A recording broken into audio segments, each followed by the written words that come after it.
మా home name వచ్చేటప్పటికి శ్రీ సూర్య systems, location వచ్చేటప్పటికి రాజుగారి సెంటర్లో కేఈ ప్లాజా.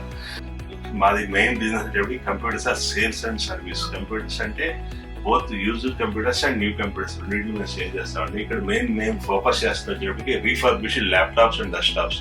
అంటే రీఫర్బిష్డ్ అంటే ఏంటంటే సాఫ్ట్వేర్ కంపెనీస్ లో వాడే ల్యాప్టాప్లు కానీ డెస్క్టాప్లు కానీ ఆఫ్టర్ 3 years వాళ్ళు డిస్పోజ్ చేస్తారు. ఆ డిస్పోజ్ చేసిన కంప్యూటర్స్ మేము తీసుకొచ్చి ఇక్కడ అమ్ముతూ ఉంటాం. అంటే జనరల్ గా కమర్షియల్ ల్యాప్టాప్స్ అంటే ఏంటంటే యాక్చువల్లీ ఇప్పుడు ఒక ల్యాప్టాప్ ని 48 hours నుంచి అంతకన్నా ఎక్కువ ఆన్ చేసి పెట్టినా సరే అది హ్యాంగ్ కాకుండా ఉండేదాన్ని కమర్షియల్ ల్యాప్టాప్స్ అంటామండి. ఇది వచ్చేటప్పటికి క్వాలిటీ చాలా బాగుంటుంది మనకి. ఇప్పుడు నేను దగ్గర వచ్చేటప్పటికి అన్ని టైప్స్ అంటే అన్ని brand laptops with high combination మన దగ్గర అవైలబిలిటీగా ఉన్నాయండి.